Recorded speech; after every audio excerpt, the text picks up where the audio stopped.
Good afternoon, everyone, and welcome to the this month's SLCP meetup. As most of you hopefully are aware, we have changed the topic this month due to request. A lot of you had questions and requested more information on the Trex Recycling Challenge, and today we have Emily from Trex Company who is going to discuss, all the specifics that we need to know uh, as far as how to get registered, how to report, where to deliver the plastic, how to weigh it, the do's and don'ts, what can and cannot be recycled. I'm sure there's much more that she'll cover as well. She has said she's comfortable with an interactive session, so feel free to ask questions, but we'll try to reserve some time at the end for Q&A as well. So that's it. I'm going to kick it over to Emily and everyone. Emily from Trex. Thank you, Emily, for being with us. We appreciate it. Thank you. I appreciate you having me. Let me get my screen popped up here and move my face out of the way. All right.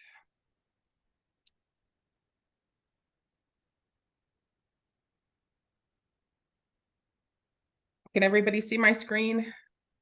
Yeah. All right. So thank you again for inviting me. And I understand some of you are already participating. So we hope that so far you've had a good experience. You will hear me talk a little bit about old program versus new program. I believe some of you have started and are already registered and participating. Last week, we had a press release and rolled out a brand new program. Historically, Trex has had two programs. We have offered one to the public, to communities and universities, civic organizations, religious organizations, where you work towards a goal to collect plastic to obtain a Trex bench. The other program that we had was a school program. The school program was always a competition. It wouldn't matter if a school collected 10,000 pounds. If another school collected more than them, they did not get awarded anything. So we really took a lot of feedback and tried to do best by everybody and to allow everybody to participate in the same fashion. So please know when I speak about the old program, if you are currently in the old program, all the rules still apply to you until that program is up. And then you would be enrolling into the new program. So old versus new, that's kind of my little intro for it. Trex Company, and you'll see in these pictures, we are a manufacturer of decking and railing components. So on these photos, you can see deck boards, you can see rail posts. These are the items that Trex is manufacturing. So I just wanted to show you some examples of that. This furniture here that is showing, that's made by a company called Polywood. Polywood is a company that makes composite furniture. They use the same recycling concepts as Trex, but they are actually using rigid plastic, so milk jugs and water bottles, to make their furniture. And there's a whole line of furniture that Trex has branded to kind of, complement our outdoor living ideas. So you'll hear me talk about Polywood as well in the bench program. All right, so Trex Company is the world's largest manufacturer of high-performance wood alternative decking and railing. We've got nearly 30 years of experience. We became public in 1996 as the first company to combine the durability of recycled plastic with the natural beauty of reclaimed wood, and we are really proud of our high-performance decking products. We have two manufacturing facilities, so the plastic that you're collecting could be coming to Winchester, Virginia, where I am. Winchester is about 60 miles outside of Washington, D.C., so we're in the northern tip of the state. We also have a manufacturing facility in Reno, Nevada. It's in Fernley. And then we're building a third site in the port of Little Rock, Arkansas. Arkansas is slated to be open, I believe, in 2027. We have our first building on the ground. It'll take several buildings to make it all run. But it's exciting to be able to expand the business there as well. At this time, we currently employ about 1,600 full-time employees. We do seasonally bring in temps and different types of other people to come in and help throughout the year when it's needed. But full-time employees, about 1,600. We are sold all over the United States and internationally in 43 countries. We have a really big sales force in Europe and in Australia, and then lots of other places in between, but those are the two big ones. I don't think there's anything under this slide, but I have moved my pictures to the wrong place. Here we go. And oh, yes, we are the largest domestic recycler of polyethylene film and packaging in the United States. Polyethylene can be known as LLDPE, HDPE. These are low and high density forms of polyethylene. Ultimately, the biggest thing to identify PE is the stretch of a film. So if you're thinking about plastic bags and case over wraps, that's the type of plastic we're referring to. The ingredients of our deck boards are made from recycled polyethylene.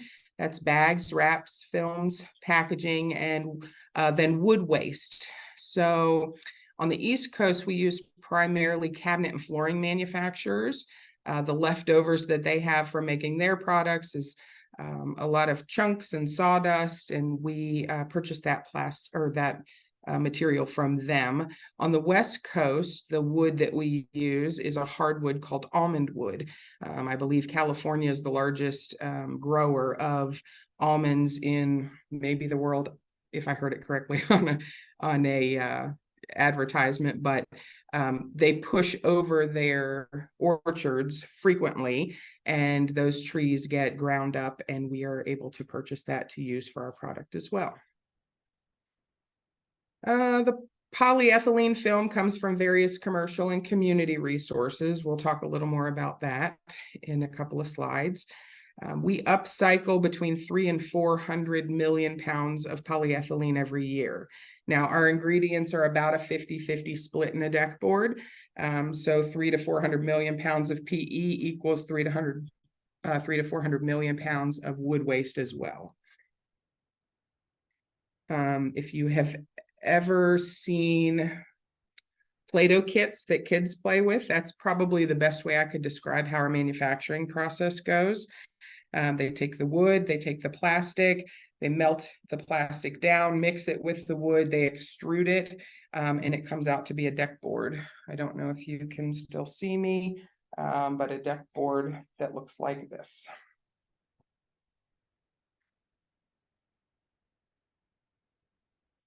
Recycling facts. Last year in 2022, we upcycled 337 million pounds of film. We coordinate about 3,300 school and community recycling programs. Out of those programs, we estimate about 2 million pounds of plastic that comes in from those programs. So if your library is participating for, in a 6-month period, if you're able to collect that 500 pounds, out of those 3,300 school and community programs, the efforts that were brought in, we estimate equal about 2 million pounds. Our consumer programming has a network of about 32,000 retail collection points in the US and Canada. Our recycling program is only offered in the US. We are purchasing material from Canada, but we don't have the support to be able to offer the programs outside of the country.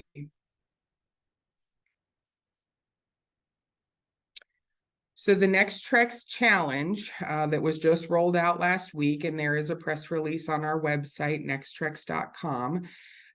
Basically, you register your library or your organization on nextrex.com to obtain access to the Trex portal. The Trex portal is where you log in, you're going to pick a 12-month collection time period. And like I mentioned, if you're already in the 6-month period, you will be able to finish that out before you start into the new program.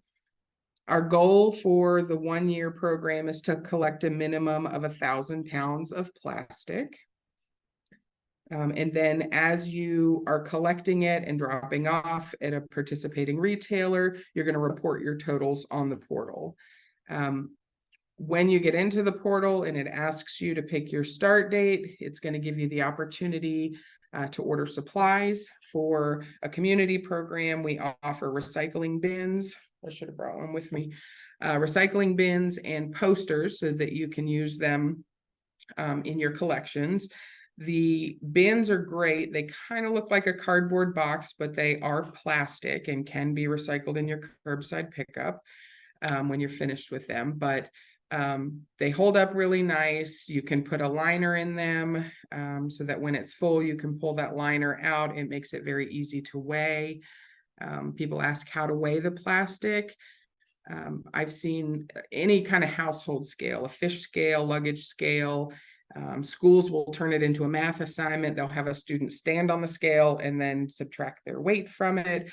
The opportunities there are endless. People have used food scales. It just depends on the size of plastic that you're trying to weigh at any given time. This bench over here is an example of the bench that is gifted after you have finished completing one of our programs. Like I mentioned, Polywood is the manufacturer of the bench. The plastic that's being turned in is absolutely being turned into a deck board. We have tried to make benches in the past, and they're not as pretty as Polywood can do it. So just so everyone's aware, our program often gets called the Bags to Benches program. But the bags are being collected and being turned into a deck board, and Polywood is making the benches that Trex is purchasing and gifting to your organization for your efforts. The types of plastic. So, like I mentioned, polyethylene has to stretch. You're thinking about grocery bags, bread bags, produce bags, ice bags. You want to try to dry them out the best that you can. Ziploc bags are PE. Even the hard part on the top with the zipper, and sometimes it has a little plug that you have to pull across. That's a small enough amount of plastic that will melt down appropriately, so you don't have to worry about removing that. Case over wrap, so paper towels, toilet tissue, Kleenexes, anything you're buying from Costco that's, wrapped together. That case over wrap, the stretchable kind that maybe comes over water bottles, even the thicker stuff. If it will stretch and you can press your thumbs into it, it's acceptable. Newspaper sleeves, I don't know how many people still get a newspaper, but the bags that they put them in, dry cleaning bags, bubble wrap, e-commerce mailers. So Amazon, FedEx, UPS, they're all sending out in plastic packaging. And if you open a box, sometimes it has the air pillows inside. All that material can be recycled into our process. The labels that come on e-commerce mailers, they don't come off. You don't have to worry about cutting them off. They will burn off in our process. That's a small enough percentage of contamination that it doesn't become a problem. The unicorn of all plastic is a cereal box liner. If you buy a box of cereal and you pull the liner out, that liner has all of the things that we say don't classify it as PE. It's crinkly, it's waxy. We have tested them 100 times. They pass every time. I don't know what it is about the cereal box liner, but they are acceptable. To me, a Cheez-It bag is the same type of material, but it fails every time. So cereal box liners, you're in luck with those. If you're looking for a recycling symbol on the bag, a number 2 or a number 4 are the numbers that you're looking for. You have to be careful though, because some rigid plastics are also marked number 2 or number 4. But we definitely have to stick to the materials that will stretch, that you're able to pull on and leave dimples in with your thumbs. In the winter time, people use wood pellets to heat their homes. Those bags are acceptable. You just shake the crumbs out. I know sometimes it might have a residue in there, but that hasn't been a problem thus far. Salt bags, like for water softeners, that's a heavy duty plastic, but it is PE and can be used. Pallet wraps and stretch films. And then, like I mentioned before, the air pillows. You want to make sure that anything that you're bringing in doesn't have food residue in it. The cereal box liners, you don't have to wash them out. If you shake them out and the crumbs come out, everything there is good. This is our recycling poster, the Recycle Beyond the Bag. It can be found and downloaded on the nextrex.com website, but there's another flyer on there that I think is just as beneficial, and it's the what not to include. So these are misconceptions, common misconceptions, and we just list them out, and hopefully this gives you a good idea what can't be put in. A lot of frozen food bags will have some stretch to them. They're generally a layered plastic, so while they may have some PE in them, we can't use them on account of they're generally layered. They use a lot of preservatives and things in the bags to keep the food fresher longer because it goes in the freezer, generally for a longer period of time than something that goes into the refrigerator. Candy bar wrappers, chip bags, any of the net or mesh produce bags. A lot of times it's oranges, but sometimes it can be in potatoes to let that air through or to add durability. Those items cannot be added into the store drop-off bins. The only exception, I would say, to pet food bags would be birdseed bags. If it's just the bag of birdseed with a lot of times it's clear. I think I see a lot of sunflower seeds in them. As long as you can stretch the plastic, that would be the exception to a pet food bag. We don't want anything degradable or compostable, so you can use mulch bags, but not fertilizer bags. And again, you want to shake out any of the insides, anything that's left behind after you've used the product that was in it. We can't take pre-washed salad mix bags, no meat packaging. If you think about taking hot dogs out of the wrapper, that film that gets left behind, it doesn't matter how many times you wash that plastic, you're not getting that grease and film off of there. So unfortunately, we just have to say no to that. If it melts down, that oil and whatever that preservative is, it floats to the top and becomes a problem. 6-pack rings are a no. We can't take any PPE, even though a lot of gowns, hospital gowns, things like that, but we have people that work on our lines, so we have to definitely make sure that we're keeping them safe. One of the biggest problems with contamination that we have is environmental contamination. So things like pool covers, hay cover or hay wrap, backyard ice rinks, boat wrap. These are all very good examples of PE, but unfortunately, because they have been outside, because they could have been rained on, there can be humidity trapped in them, especially the larger, pieces. If you think about unwrapping a boat, and shoving all that back together, that environmental contamination really becomes a problem in our system. So we have to say no to them as a whole. The plastic that comes in does not go through a wash line. It goes directly into our manufacturing process. So the contracts that we have with warehouses and distribution centers to bring the plastic in, it has to be within a certain percentage of contamination. When plastic comes in, the bales get a grade, just like in school, A, B, C, D. If it's grade A plastic and it gets a good grade and it's low contamination, it goes straight into the production line. It goes straight up the belt, gets melted down and turned into a deck board. If the material comes in and does not get a good grade, we have an entire factory that is called our repro line. So they'll take the dirty plastic and put it through the line. They melt it down and pull out all the contaminants.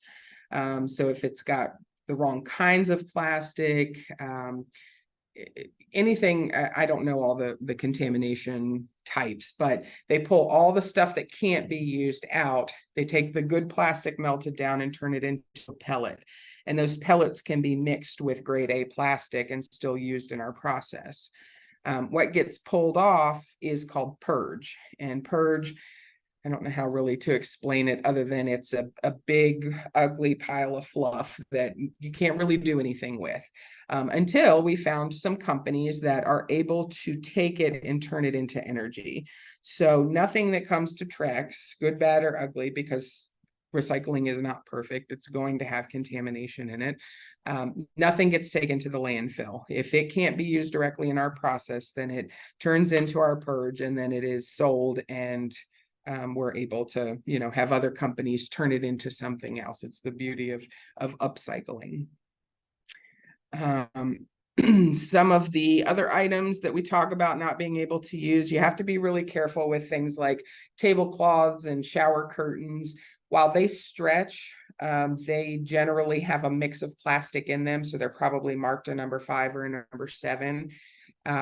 They're usually mixed with a vinyl or a nylon, and that becomes a problem in our system as well. And you'll have to excuse me, I keep getting sidetracked because we haven't had rain here in weeks and weeks and weeks, and we're having a torrential downpour. Sorry, it's making me look twice at it. I haven't seen it in so long. So the flow of plastic, you have your collection bins, you're collecting plastic in your office, you're collecting plastic at home, bringing it in.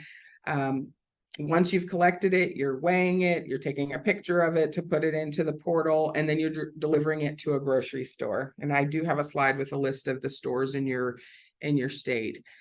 The grocery store is collecting plastic from consumers. It's collecting the plastic that comes in on its product. The distribution center is sending pallets, and they're all wrapped in film. They're taking all that film off, and then they send it back to the distribution center on its route truck. So post-consumer film, the film that they're using, anything that they can use, reuse, recycle, upcycle, they send it back to their DC. The distribution center is who Trex has a contract with. They bale the plastic into 1,000-pound bales, and then when they have 40 bales ready, Trex will send a truck in. We purchase the plastic by the pound, and we pay the freight to bring it back to our warehouse. So anything on the East Coast is going to come to Winchester, Virginia. Anything on the West Coast is going to go to Fernley, Nevada. Once it gets to Trex, again, it goes through that process of, it gets graded and then determined what happens to it.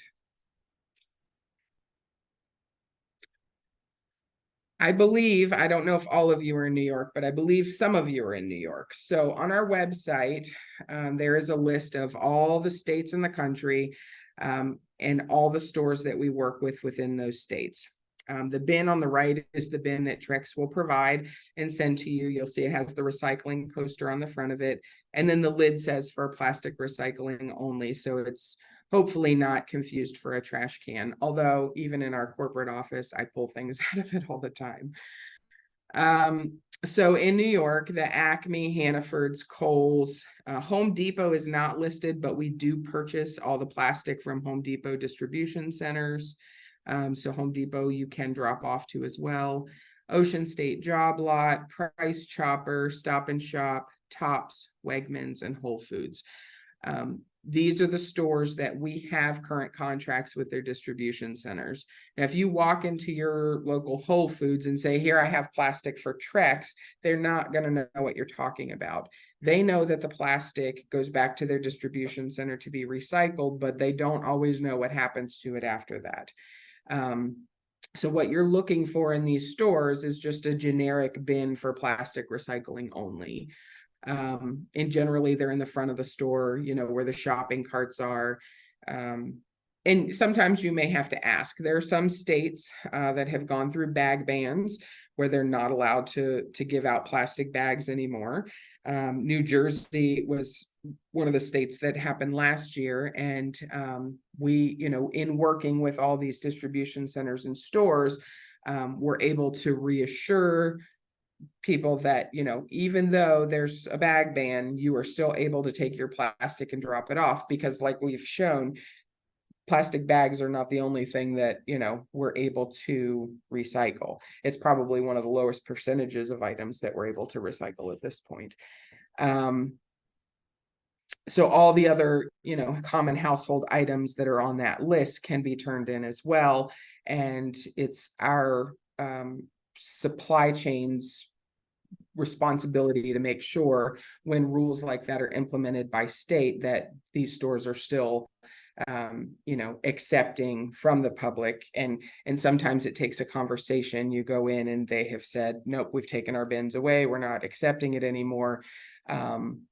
A lot of times, I won't say all the time, but most of the time, having a conversation with a store manager and letting them know this is important. And, you know, we've always been able to do this. I've not had too many instances where it hasn't been worked out to make sure that the bin is always there.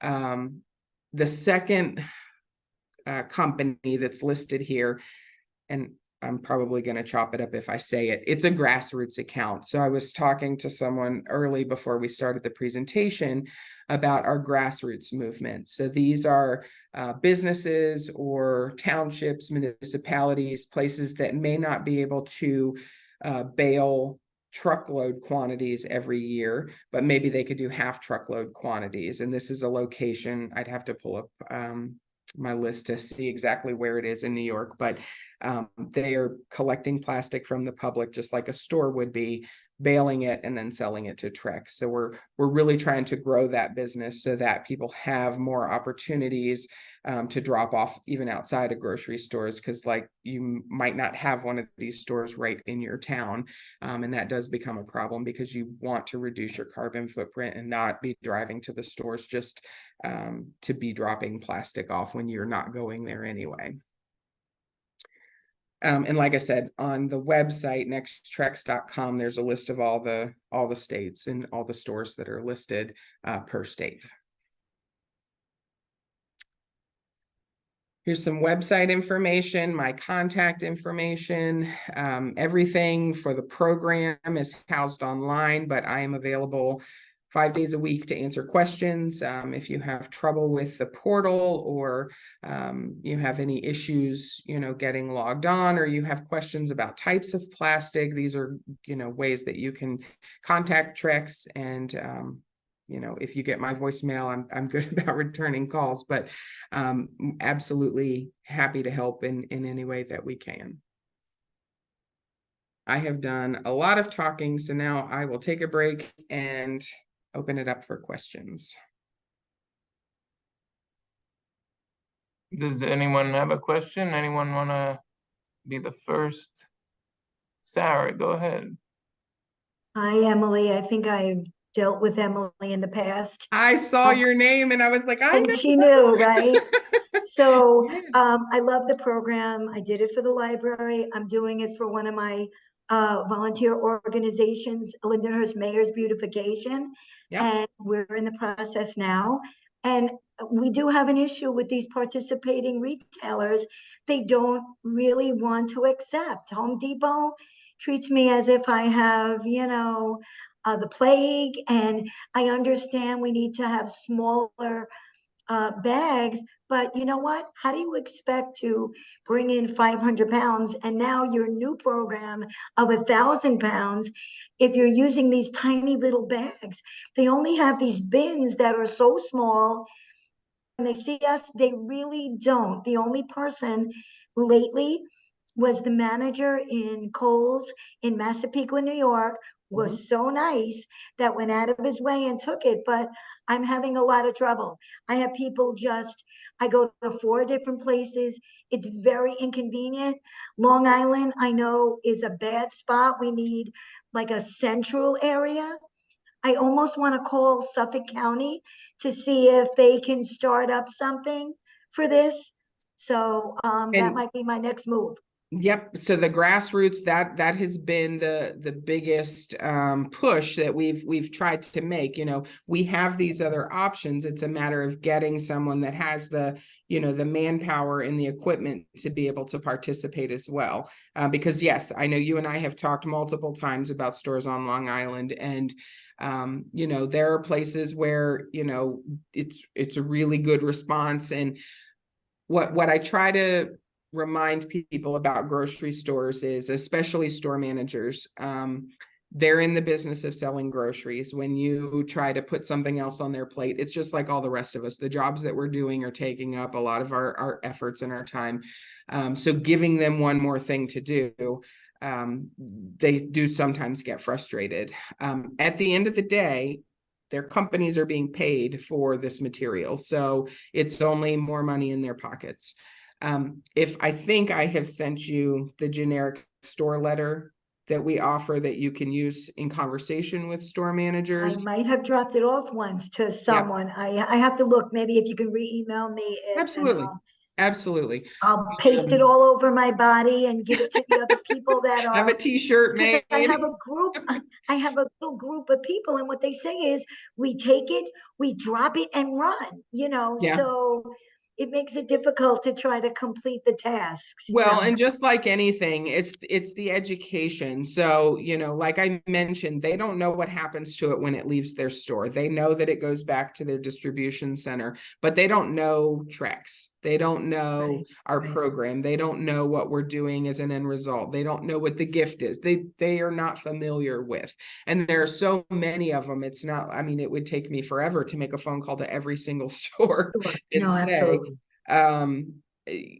So it's a lot of, especially in your area, I will say there are not a lot of people that have the trouble that you do, being on Long Island, but the best recommendation that I have is the communication. I mean, if you're not going in there and trying to forcefully drop it, most times you don't even need to speak to anybody unless you have a large amount. If you have a large amount, it's best practice to call them and say, hey, I have this. Do you want me to bring it to the back of the store? Is there a trailer on site? Do I put it in a dumpster? Right. Sometimes that's what they have. I'll do that. I'll try that. Yeah. I usually, as a courtesy, I go in, I ask for a store manager. I do tell them that they are a participating retail in this program, and that whatever they need me to try to do, I will do. But when they say, oh, we never heard of this, we have no idea, so it takes, I guess I'll keep trying. And like that store letter, I think, is very helpful. If I don't remember to send it to you by the end of the day, shoot me an email and remind me. I'm happy to do that. And to send it when it's on letterhead and, it shows all the stores listed, then absolutely. I think that's the best practice to try to have conversations with them. There's nothing at the end of the day that I can do to call them and say, you have to take this. No, I get that. Because if they turn down, it's money in their pocket. But we can't force them to do it. No, correct. Emily, can you supply that letter to Alex? Yes, absolutely.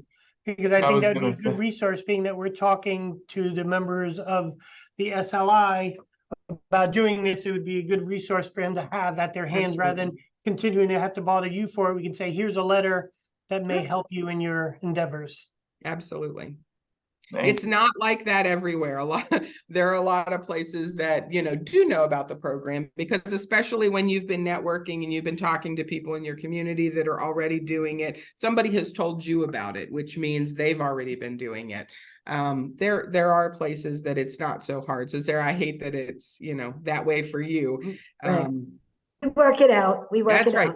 That's right. And I think it's something that, Alex can work on, for our group, polling, where have you gone that you've been successful, so that he can put together, even though this is a list of the people who are supposed to take it, here's a list of the people that do take it and don't give you a hassle. So that just to kind of make it easier for people to, instead of going and trying 5 places and finding one, if you know one already, it might be 2 miles out of your way or whatever, 5 miles out of your way, but rather than wasting time arguing with people, if you know a location that's already accepting locally, that would help everybody. Absolutely. Yep, I will definitely take care of that. I know Claudia had her hand raised. Claudia? Hi, thank you. Hi, I'm so bummed that I didn't register for this when we talked about it last month, because now I guess it's gone up 500 pounds, which is a bummer. So can I talk about that for a minute so you understand, because I have gotten a lot of community organizations that are really disappointed by it. So Historically, in 2006, when we started the recycling programs for the public, we had one program that was for communities. That was the 500 pounds, you get the bench. The other one was for schools, and schools always competed against each other. So no matter how much they collected, if someone collected more than them, they didn't get the bench. Last year, there were the three top schools nationwide were high schools, which was unheard of. We had never, ever had high schools be that successful. But we had a packaging company that offered cash prizes. So there were upwards of $60,000 that were on the table coming out in different categories. So these three high schools, one in South Dakota, one in Michigan, and one here in Virginia, collected over 20,000 pounds apiece. And it really got hard for the smaller people that weren't able to put as much into it as these high schools did. And people got very frustrated because we're not going to win. We're not going to, and then they just gave up because they were like, you know what, what's the point? We're not going to do this, even though we really want to do this for the environment. So we got a lot of feedback that they didn't want to compete anymore. They wanted to participate in the same fashion as the communities towards a goal. Like I mentioned earlier on in our conversation, the bench is a purchased item, and I only have so much of a budget. So to give, 3,000 groups, potentially 2 benches a year, is way outside of my budget. So in an effort to be able to give something to everyone, we've had to remodel everything to be on one platform. The competition goes away, which now I'm getting schools complaining because the money options are going away. Can't make them all happy, but the 500 pounds in 6 months is a lot of plastic. So many people are able to do it, even though it does seem like a lot initially. It's the same amount of plastic in a year. It's just one bench is offered. So, for somebody new starting, that does seem like an awful lot, but I can assure you that for years and years, we have had many, many, many groups that are, successfully able to collect 1,000 pounds in a year. So we're confident that it's a fair goal. Okay, cool. Anyway, that was actually not my question. Sorry. No, that's okay. I appreciate knowing the history. I know, and it makes total sense. I understand. My question was actually, can you talk a little bit about what the requirement for photos? Like if we're bringing in, out bags worth of stuff every week, because that's easy to grab. Do I take a picture every single time? Or like, how much do you want to see? In the old program, there were 6 spaces. It was intended for 1 submission a month. So you would have to keep track, going through the month, how much you had taken or how much other people had taken. And then you reported one number back to Trex in the month. The new portal is going to let you record 10 times a day if you want to record. What we are asking and hoping is that, if you're going to make a weekly deposit, then, when you've gathered it all up to take it, snap a picture of it. It doesn't matter if it's where you're collecting. It doesn't matter if it's in the trunk of your car. It doesn't matter if it's at the store. You can absolutely be creative with that. There are no limitations.